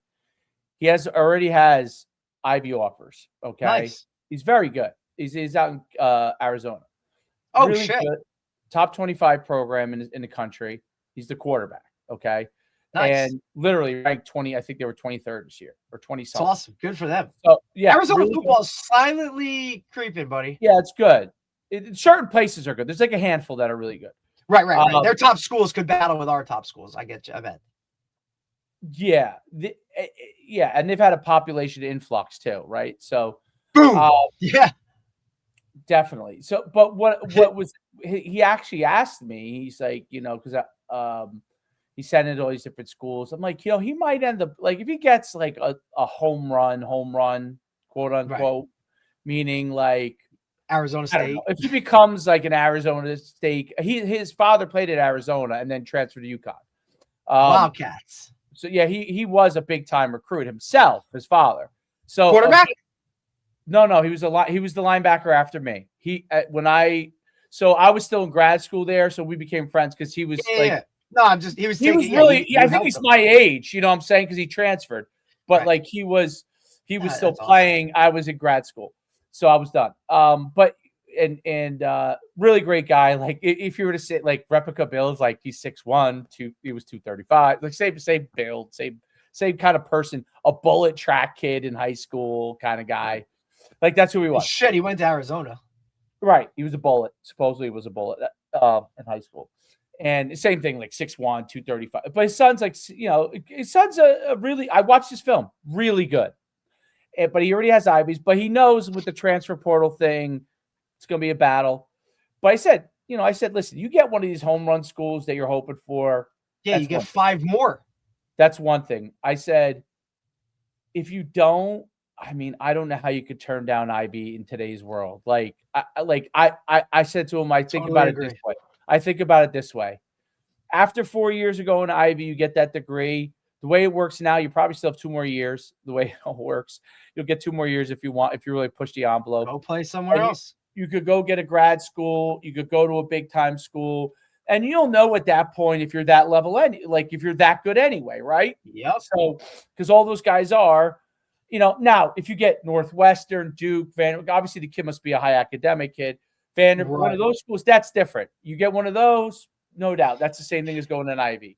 So that's my conversation. My conversation will be Stanford. That would be Cal. That would be my conversation with my kid many years from now. Me too. If somehow Alabama said that you were that good, okay, we'll address that. But short of that, to me, if you're good enough, you're which the old world, you're a Division I player, but you're fighting for scholarship offers, and maybe you don't get something you love. Listen, I hate Rutgers would hate this because I'm going to say this. If I had Rutgers or Princeton as a player, I would go to Princeton. And the reason why is that if There's you no have doubt. those in this world, and because you have, everyone and you're knows you so had those strongly in offers that. too. So everyone knows in this world now that you had those offers. So 4 years from now, they will still know that you were a 4-star that chose an Ivy, right? Right. And you know what? If you go to an Ivy and it's not for you, you can always transfer anyway, right? I mean, let's say you went there and you said, "This isn't for me. I don't want to do all this schoolwork. I don't, who knows how kids are, right?" Then you could always, if you're that good, you're still going to get an opportunity. You know what I mean? Like I just think about it a little differently than I will. And I've had players that played for me that had those options, and they chose every time they chose a high academic. And I'm not saying I didn't make the decision for me. I tell the parents, I would say this to them. I'm like, are you asking my opinion, or do you want to know just, do I like the school or not? And I said, because if you're asking my opinion, I'll give you my opinion. I don't want to influence you at all unless you're asking for my opinion. Right. I don't want to ever influence anybody. Or it's like, hey, what hat do you want me to wear here? Do you want me to tell you as a coach? My kid? Do you want me to tell you my kid? See, I can use that one now. My kid, right? I can use that now, which. If you ask me if it was my kid, like I remember I had the first year I was at Powell Park, I had a kid I had 2 great kids that first year. They were seniors. The rest of the team, there wasn't anything. But there were 2 kids that were actually really good. And their brothers ended up playing for me on the really good teams. I just didn't have enough time to help them as far as get them to where they need to be. But they were good within that year. The one kid went to UPenn. And nice. The other one went to New Haven. The other one wasn't and he didn't end up playing. But the one that went to Penn played. That's cool. The one who went to Penn had every FCS you could name. Like he could have went anywhere, and some bullshit D1s, like ones that were horrible. I don't remember who, but he had every one. I mean, this dude could have got. He was every bit of 6'6", Derek. Every bit of it. He was our center. Okay. Oh. Yeah. He was a center for 2 years. Then the last year we played him at guard and tackle because we needed him, but he could play anywhere. So he ended up being a tackle at UPenn. His parents asked me. They went through the whole process. They visited all schools, and I was like, they're like, if it was your son, what would you do? Okay. I said, to me, it's a no-brainer. If it was my son, like Penn, it is. Like, unless you say you need the scholarship, correct. I would go. Like you say, you need the money. And they were of means, actually. They had money. They're like, we don't need the money. So I said, dude, you don't need the money. I mean, come on. Like to me, like, it's not that they were rich, but their both parents had good jobs, or whatever. Actually, they had the father had a really awesome career. It was a career that if I could ever, like, I would have never thought would be a career, but it was the most amazing career. You know what his career was, Derek?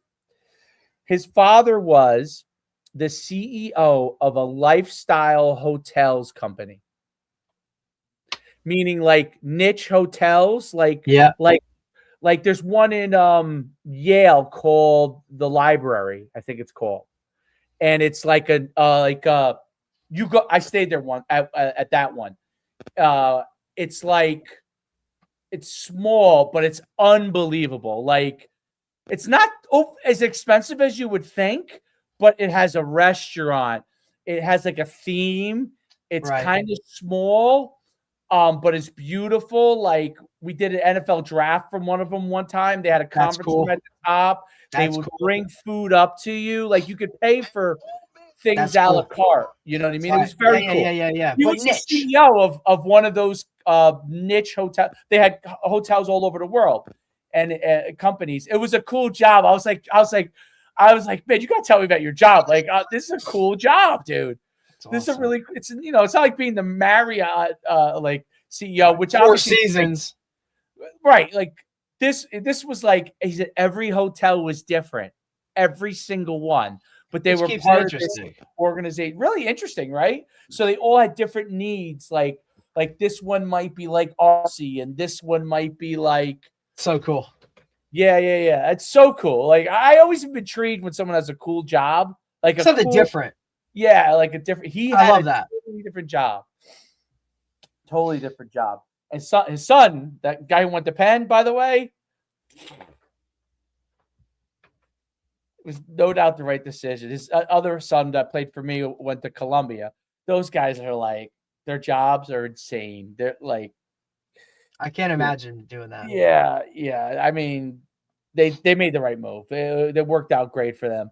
But yeah, I mean, that's the way I look at it. Now, like some of those kids, that go to NAIA, like, listen, they need an opportunity and they're great players, and maybe they didn't have an academic situation.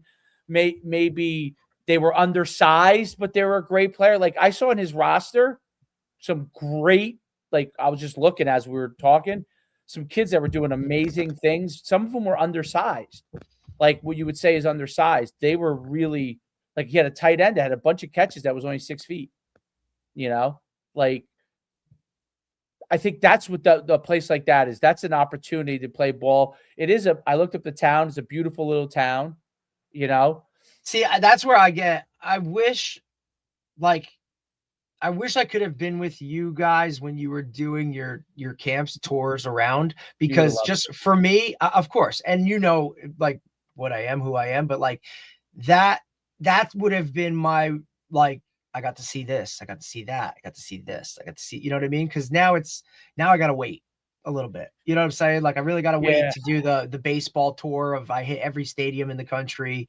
Look, whether Jen wants to do that when we retire or not, like what's that? But like, that's the world we're going to live in. That would be fun. Oh, that's shit. Yeah.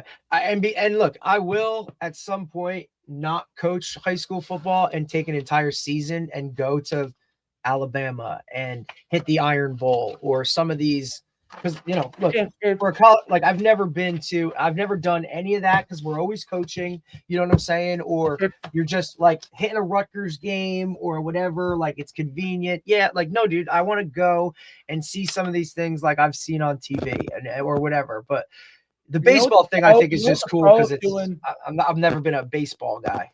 You know what the pro of me possibly reclassing my son would be? I honestly think that if he's in that 8th grade year, if we do reclass and do like a pre-C academy or something like that, like I'm actually leaning towards something like that style, because I actually think that would be my only opportunity to do something like that with my kid. Like, you know what? Yeah, because you're like, hey man, like they're gonna send us your work anyway. Like yeah, because you're gonna play, yes, you're gonna play football that year, but you're playing probably, on a club team, right? And then you're probably playing basketball that year, but you're probably playing on a club team. So you know what? You might as well take the opportunity and go and see 5 or 6 places and 7 or 8 places and enjoy it, because when are you going to be able to do that again with your kid? Like you're not. You're really not. Or where he wants to. Yeah. I mean, I think he would. We were like, it was a unique opportunity with NUC. It was one I knew it was a unique opportunity. I just thought that it might end up hampering my life a little bit, but I knew Definitely. I don't mean in the short run it was phenomenal. In the long run, I was worried that it might hamper my life in the long run, but in the short run, it was phenomenal. You would have loved it. You would have probably came out half the time hating me.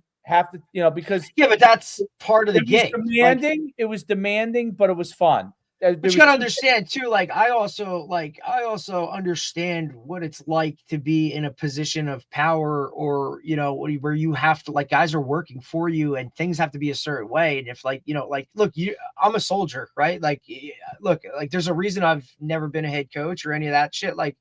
And I think you'll be the first to say, like, not that I'm not capable of handling that or taking over and doing whatever, but like, just because I don't want to, you know what I'm saying? So like, at the same time, like, I'm a good soldier. That shit would have been so fun. Like, regardless of like, it would have been like, Dave sucks today.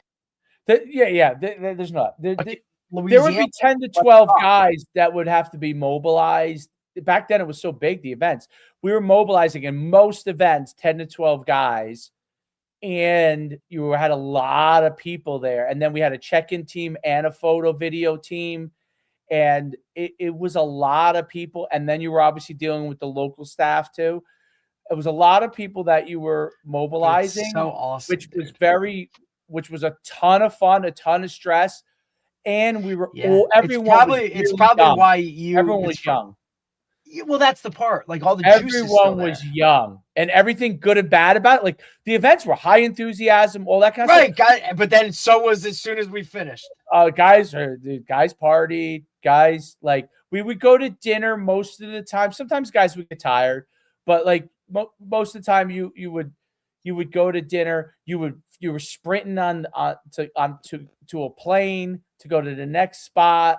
It was well, that crazy. To me too, like, because I just like being on planes. I like traveling. I like doing, you know what I mean? Yeah. Like, as much as I'm a homebody, was one of our. But that's what I'm saying. Like, listen, he gave up social media for Lent, so we're good.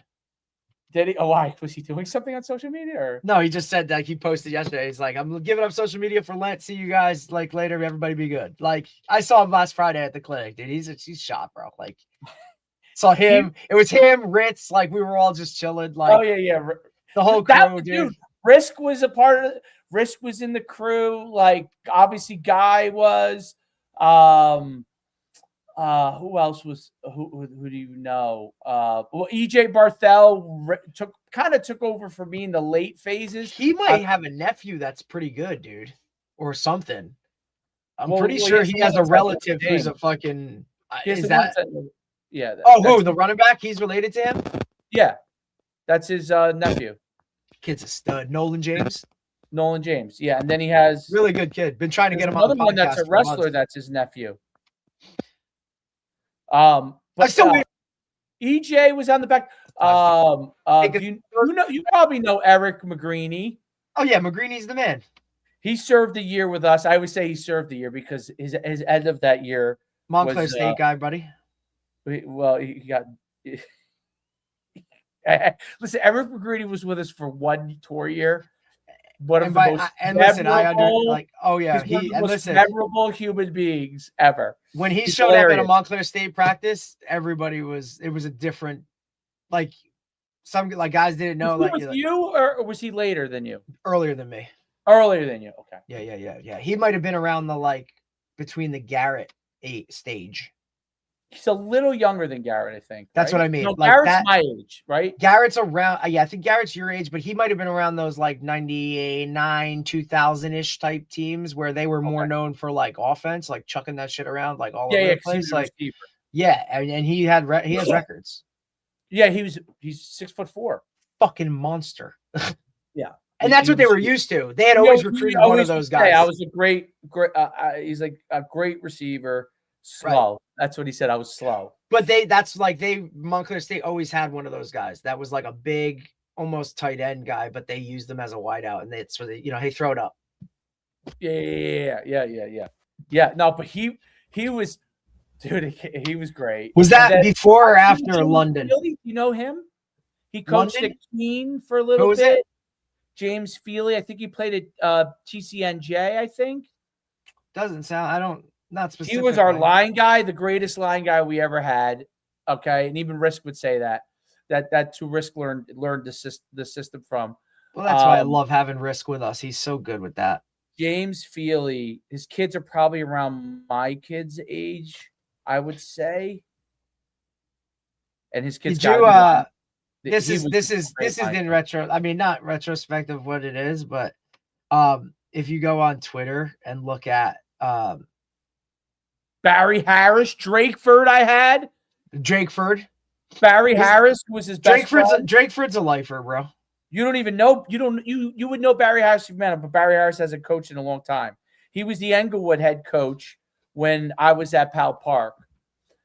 Barry's 10 years older than me. Okay. And Drakeford is probably more than that, I would say, maybe. He just looks great. They both look great. We used to always say these guys were like 50. They were like built like Superman. You know what I mean? Barry and Drakeford. And they were best friends. And Barry Harris. This is my greatest Barry Harris story. And I've only said it because he knows it's true, and he wouldn't be embarrassed about it, and he would probably laugh. And if he hears it, he would call me. Barry Harris, we did this camp in Atlanta. It was called the Ultimate 100 Camp. It was when we used to invite all the top kids to 5 regional camps, and they would come back in June. And this camp it was a who's who. I had my Schumann elite training partner Brad Vaccaro was there with us, who was a character. Okay, he played high school. Ran track with me in high school.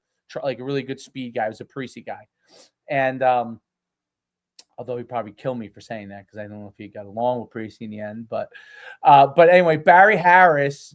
Not all of those guys had positive exits. Like, you know what I mean? Like, I don't think he had a positive exit with me either. But that's just kind of how he was. He was a good friend of mine in high school, and sometimes you can't mix. He was I'll put him like this. You would love to hang out with him. You would immediately, an hour into it, say, this guy is different.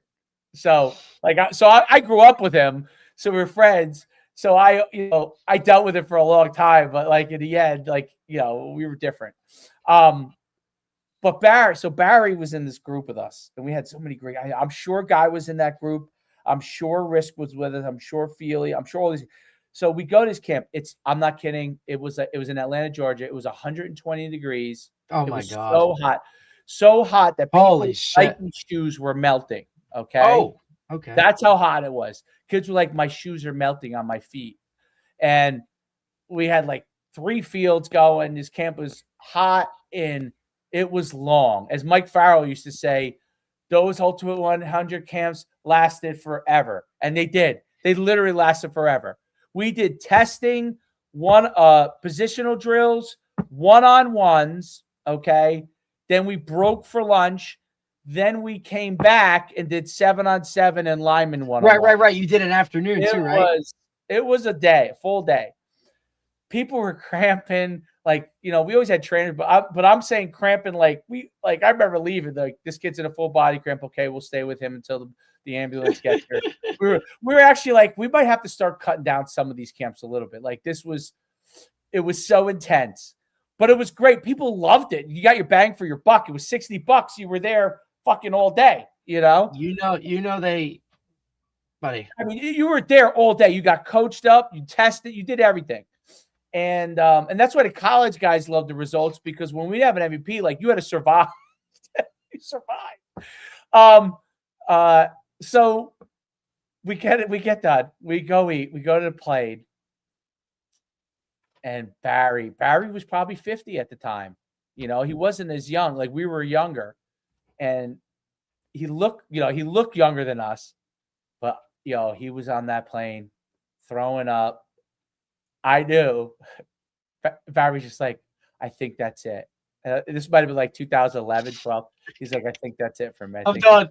I'm like, nah, Barry, you're still good. You're good. You've been doing this with us for years, since 2005. You're good. He's like, one of your OGs might be done. I might be done. So we hydrate. We hydrate him. He's cramping. We're getting him Gatorade. The lady at the airplane ladies, like, helping him. I mean, they're caring for him like it's like a nurse, and literally that was it. That was Barry's last tour. Barry's last tour was that year. He finished out the year. That was his last tour, and he always, to this day, every time I talk to him, he goes, "You remember my last trip? You remember?" I said, "I remember the trip that finished you off." He's like, "I missed going on the trips with you guys," but he's like, "I couldn't do it. I knew at 50 years old that was it. I knew at 50 years old I couldn't do it." He's like, Drakeford somehow can keep doing it. I don't know how he does it. Drakeford's like a superhuman. I don't know how he does it. Well, he takes care of himself. He is literally a superhuman. He's a man. But Barry Harris was the best DB coach. He used to train all of the new coaches we would have. Even if these guys were college coaches, they would want to, once they came on our thing, they would want to go with Barry.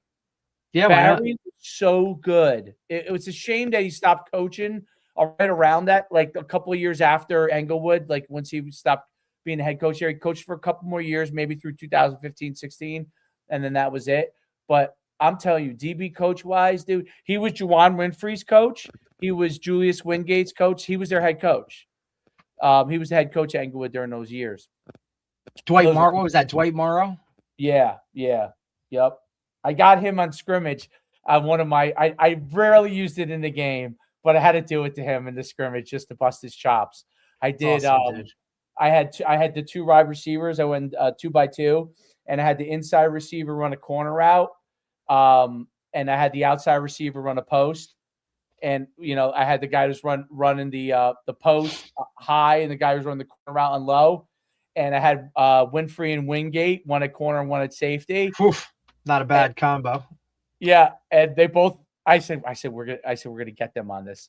And my quarterback was De Silva, who went to Villanova, and we ran that route. And both guys were looking at each other and he threw the post over the top for a touchdown, and they were both looking at each other. And Barry looked at me, and he just turned. He said, "Come on, in the scrimmage, you're gonna pull that out?" I said, "I had to do it for you guys. I had to do it." And Guy Bertola was his DC at the time. Guy Bertola was his DC. They both looked at me like, "You son of a gun." I was like, I just did it to bust your chops. You're like, God. I knew you had the two studs, and I knew what coverage you guys were going to be in, and I knew it was going to be like they were going to be like, what? Awesome. But that was a great, one of the best scrimmages ever. They had so many studs that year. They killed it that year. They had they had studs all over. I mean, they had two guys that went pro. Yeah, I mean that fucking helps. Julius Wingate went to Stony Brook. He was 6'4" receiver. He was a monster. I coached him in the game. Remember we coached in the game? Yep. And Wingate, how long was he was in the pros for a handful of years? He was at Colorado, I believe, and then he was with Green Bay. Like he might still be in. To be honest, dude, I'm not gonna lie, he might still be in. Like I mean, I'm sure he's like he was a stud. At one point. What was his first name again? Juwan. Yes, that was it. Because I remember he go to Colorado to start. Yeah. They were great dudes. They're a great dude. They were playing for Colorado. The very first Warrior Kings. He went to Maryland originally. The very first Warrior Kings, which EJ actually ran for me. Broncos, Packers. Was Winfrey, Wingate, Mickey Fitzpatrick. Was this? It was like all those guys were on the same team. What was the quarterback that they had at Dwight Morrow that ended up going to Bosco? I think when yes, he was my guy because he played wideout for me. Wimbush, right? Wimbush. He went to St. Peter's. Brandon. Oh, Brandon. Maybe he was. No, maybe he wasn't at. There was another kid. I remember. He was from Englewood, though, wasn't he? I forget his name. Yes, he was. But the kid, I know exactly what you're talking about because the kid and then Malcolm Bush he went to PC, I think, but he was from Englewood. and then what's his name? Who coached? He was one of my first athletes I trained. He was the D-line coach at Mississippi. Winfrey signed in August. He signed with the Texans. He was released September 1st, but he was still on the roster for camp. He was with the Texans this year. That's crazy. Who's the guy who's the coach that we're friends with that might be at Rutgers now? He was the D-line coach. He was at Ole Miss with Partridge and all them. He's from Englewood also. He's a D-lineman. Oh, Parker? No. I can't believe I forgot. I'll look it up. Hold on. Well, your boy McNulty just got all from Englewood at the time. Did I tell you that? Who? Your boy McNulty. Oh, what about him? He just left Rutgers. Where'd he go? Where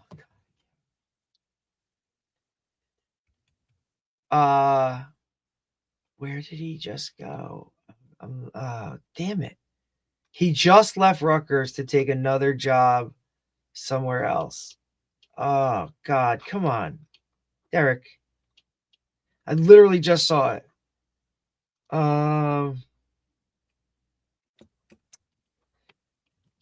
It's in conference.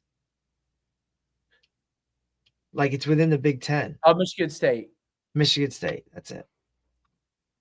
Ha!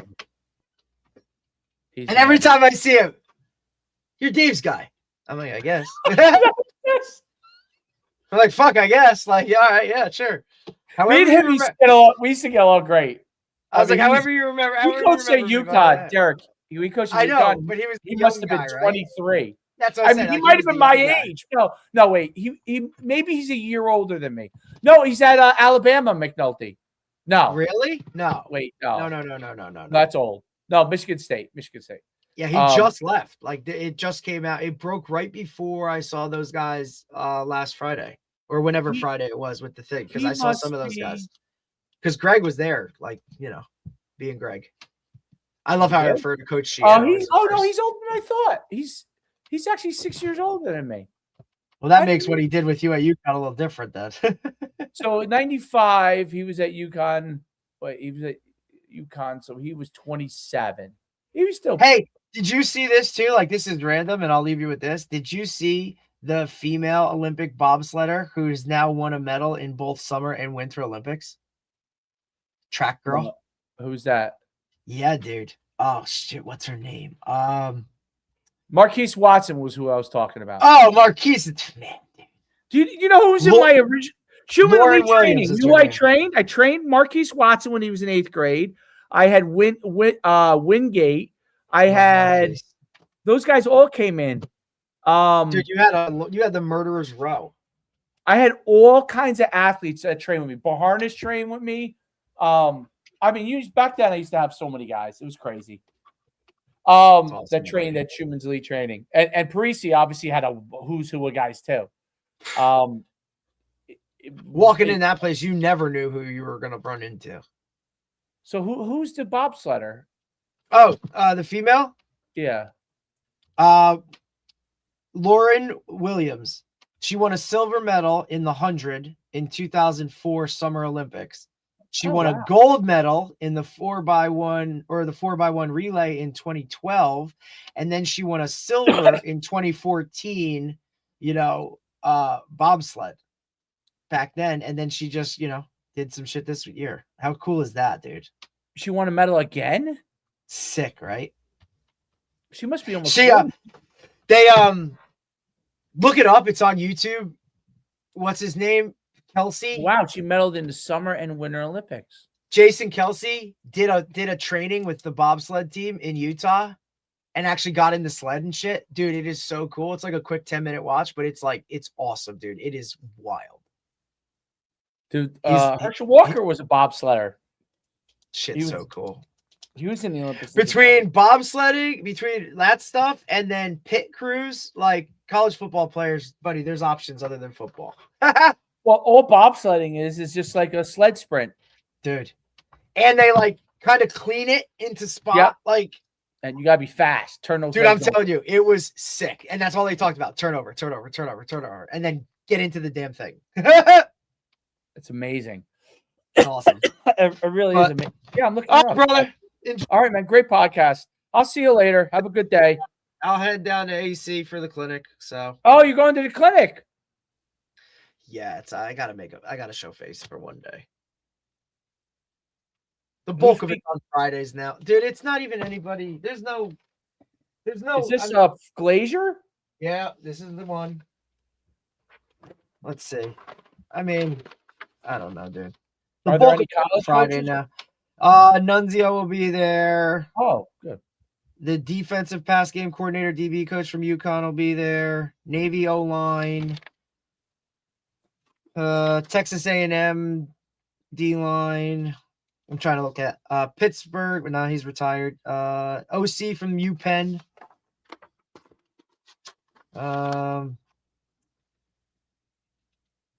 Frank Glazier still going strong.